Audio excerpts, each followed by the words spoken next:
نحمده ونصلي على رسوله الكريم أما بعد.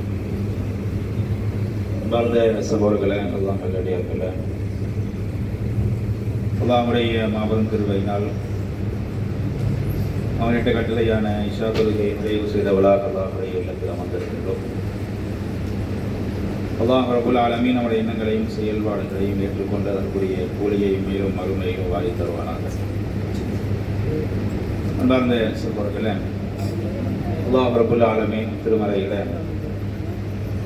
சூரா ஆல இம்ரான் 3வது அத்தியாயத்தினுடைய 26வது வசனத்தில் கூறி காட்டுகின்றார். குல் நபியே, நீங்கள் கூறுங்கள், அல்லாஹும்ம மாலிகல் முல்கி துத்தில் முல்க மன் தஷா வ தன்சிஉல் முல்க மிம்மன் தஷா. ஆட்சிகளுக்கெல்லாம் அதிபதியாகிய அல்லாஹ்வே, நீ விரும்பியவர்களுக்கு ஆட்சியை வழங்குகின்றாய், நீ விரும்பியவர்களிடமிருந்து ஆட்சியை கைப்பற்றுகின்றாய். வதுஇஸ்ஸு மன் தஷா வதுதில்லு மன் தஷா. நீ நாடியவர்களை கண்ணியப்படுத்துகின்றாய், நீ நாடியவர்களை இழிவுபடுத்துகின்றாய். பியதிகல் கைர், உன்னிடம்தான் அனைத்து நலவுகளும் இருக்கின்றன. இன்னக அலா குல்லி ஷைஇன் கதீர், நிச்சயமாக நீதான் எல்லாவற்றிலும் பேராற்றல் உடையவனாக இருக்கின்றாய் என்பதாக அல்லாஹ் ரப்புல் ஆலமீன் அல்லாஹ்வுடைய தூதர் ஸல்லல்லாஹு அலைஹி வஸல்லம் அவர்களை பிரார்த்தனை செய்யுமாறு திருமறை குர்ஆனிலே அல்லாஹ் சொல்லி காட்டுகிறார்.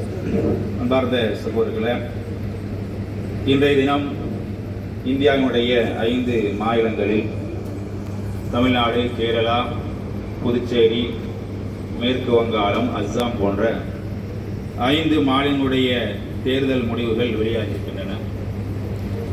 அதில் பெரும்பான்மையான மாநிலங்களில் பாஜகவுடைய ஆட்சி மாற்றம் ஏற்படுவதை நாம் பார்க்கின்றோம்.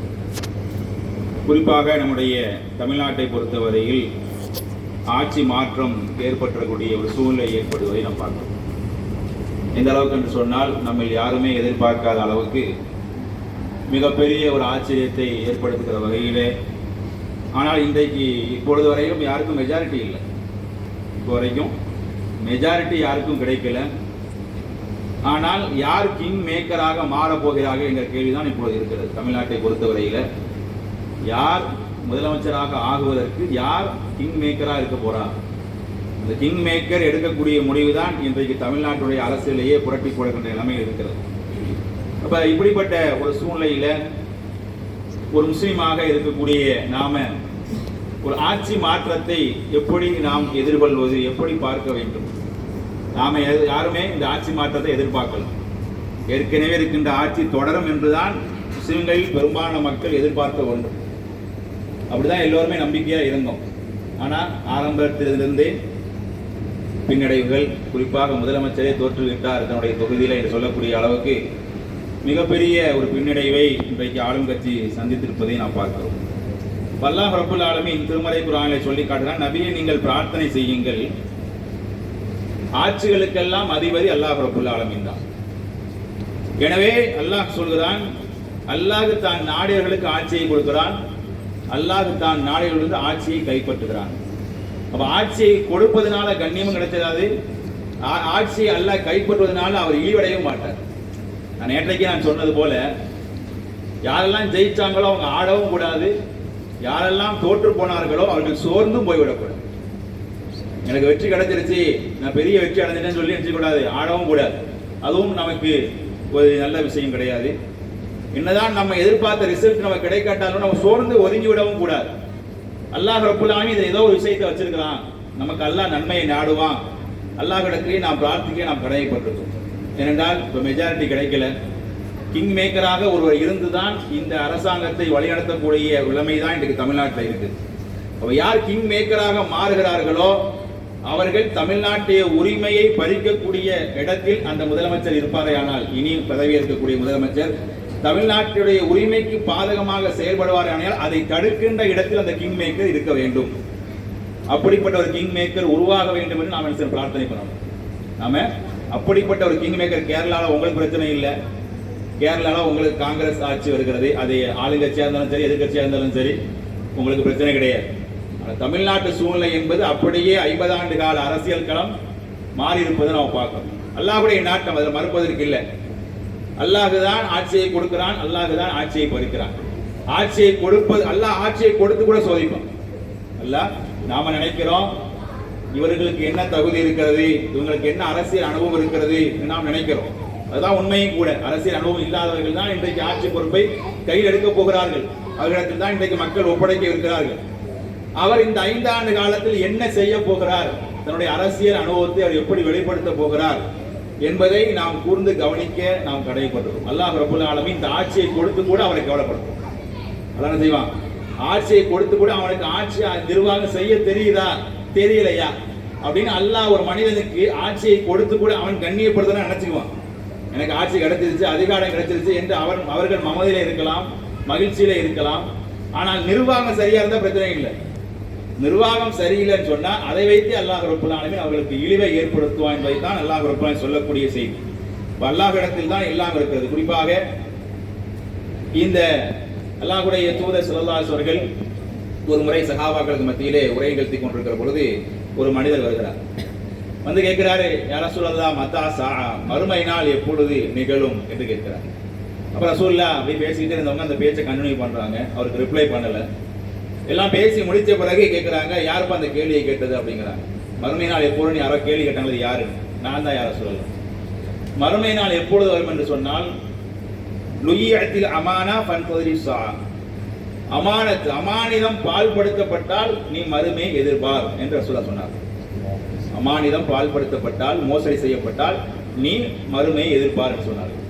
இப்ப கேட்டாரே அந்த மனிதர், அந்த அமானிதம் எப்படி பால்படுத்தப்படும் என்று கேட்கிற பொழுது ரசூலுல்லாஹி சொன்னார்கள், இதா உஸ்னிதல் அம்ரு இலா கைரி அகலிஹி, தகுதி இல்லாத நபர்களிடத்தில் பொறுப்புகள் ஒப்படைக்கப்படுமானால் அப்பொழுது நீ மறுமை எதிர்பார் என்று அல்லாஹ் சொன்னார்கள். இன்றைக்கு நம்முடைய பார்வையில தகுதியற்றவர்களிடத்தில் பொறுப்பு ஒப்படைக்கப்பட்டிருக்கிறது என்பதை நாம் பார்க்கிறோம். அவர்கள் தங்களுடைய தகுதிகளை வளர்த்துக் கொள்ள வேண்டும், தன்னுடைய அரசியல் அறிவை அவர்கள் வளர்த்துக் கொள்ள வேண்டும் என்பதை நாம் அல்லாஹ்விடத்தில் நாம் பிரார்த்தனை செய்கிறோம். பிரார்த்தனை நம்ம கடமைப்பட்டிருக்கிறோம். வேற வழி இல்லை. 5 ஆண்டு அவர்கள் தான். ஆனால் அந்த ஆட்சி மத்தியிலே இருக்கக்கூடிய ஒன்றிய அரசுக்கு சாதகமான ஒரு ஆட்சியாக மாறிவிடக்கூடாது. கடந்த 5 ஆண்டு எந்த கவலையும் இல்லாம நம்ம அப்படியே வாழ்ந்துட்டோம். தமிழ்நாடு போல வேற எந்த மாநிலமும் கிடையாது. தமிழ்நாடு அறிவுபூர்வமான ஒரு நாடு. தமிழ்நாடு அறிவுபூர்வமான மக்கள் இருக்கக்கூடிய ஒரு மாநிலம், புத்திசாலிகள் இருக்கக்கூடிய மாநிலம். இங்க உள்ள மக்கள் எல்லாம் முட்டாள்கள் கிடையாது, வட மாநில மக்களை போல இதெல்லாம் பெருமையா பேசணும். ஆனா இன்னைக்கு அதை அப்படியெல்லாம் தவிடுபடி ஆக்கி படித்தவர்கள் எல்லாம் எல்லாமே சரியான ஆட்கள் கிடையாது என்பதை இன்றைக்கு தமிழ்நாடு நமக்கு உணர்த்தி இருக்கிறது. கைர் அல்லாஹ்வுடைய நாட்டத்தின் அடிப்படையில் நடந்திருக்கிறது. எனவே அன்பார்ந்த சகோதரர்களே, இந்த விஷயத்தை பொறுத்தவரையில நாம என்ன செய்யணும்? அல்லாஹ்விடத்தில் அதிகமாக நாம் பிரார்த்தனை செய்ய கடமைப்பட்டிருக்கிறோம். அல்லாஹ்விடத்தில் அதிகமாக நாம் பிரார்த்தனை செய்ய கடமை. இந்த அடுத்து வரக்கூடிய இந்த 5 ஆண்டு கால ஆட்சியிலே ஒன்றிய அரசுக்கு சாதகமான, பாஜகவுக்கு சாதகமான நிகழ்வுகள் தமிழ்நாட்டிலே நடைபெற்று விடக்கூடாது. அப்படியானால் வடநாடுகளை போல தமிழ்நாடும் மாறுவதற்கான எல்லா வாய்ப்புகளையும் அவர்கள் உருவாக்கி விடுவார்கள் என்பதை நாம் புரிந்து கொள்ள வேண்டும். எனவே இது அல்லாஹ்வுடைய ஏற்பாடு, அல்லாஹ்வுடைய நியதி, அல்லாஹ்வுடைய சுன்னா. ஏன்னா அல்லாஹ் நல்லவங்களுக்கும் ஆட்சியை கொடுத்துருக்கான், கெட்டவங்களுக்கும் ஆட்சியை கொடுத்துருக்கான். ரசூலுல்லாவுக்கும் அல்லாஹ் தான் ஆட்சியை கொடுத்தான், உமர் சத்தாபுக்கும் அல்லாஹ் தான் ஆட்சியை கொடுத்தான், அபூபக்கருக்கும் அல்லாஹ் தான் ஆட்சி கொடுத்தான். அதே அல்லாஹ் தான் யாருக்கு ஆட்சி கொடுத்தான்? ஃபிரௌனுக்கும் அல்லாஹ் தான் ஆட்சி கொடுத்தான். ஃபிரௌன் நல்லவனா? ஃபிரௌன் கெட்டவன், மிகப்பெரிய கொடுங்கோல். அந்த ஃபிரௌனுக்கும் ஆட்சியை கொடுத்தவன், அதிகாரத்தை கொடுத்தவன் அல்லாஹ் தான். அதே போல இப்ராஹிம் அலைஹிஸ்ஸலாத்து வஸ்ஸலாம் அவர்களது காலத்தில் நம்ரூத் என்கிற ஒரு கொடிய மன்னன் இருந்தான், அவனுக்கு ஆட்சியை கொடுத்தவன் அல்லாஹ் தான். அப்ப நல்லவர்களுக்கும் அல்லாஹ் ஆட்சியை கொடுப்பான், கெட்டவர்களுக்கும் அல்லாஹ் ஆட்சியை கொடுப்பான், அவர்களை சோதிப்பதற்காக என்பதை நாம் செய்யணும், புரிந்து கொள்ள வேண்டும். எனவே தோற்றவர்கள் சோர்ந்து வளைந்து விடக்கூடாது, வென்றவர்கள் ஆடக்கூடாது.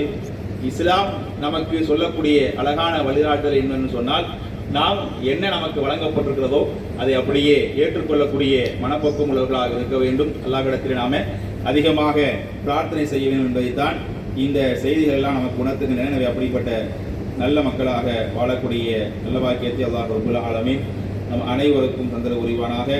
வாஹிர் தஅவானா அல்ஹம்துலில்லாஹி ரப்பில் ஆலமீன். அஸ்ஸலாமு அலைக்கும் வரஹ்மத்துல்லாஹி வபரகாத்துஹு.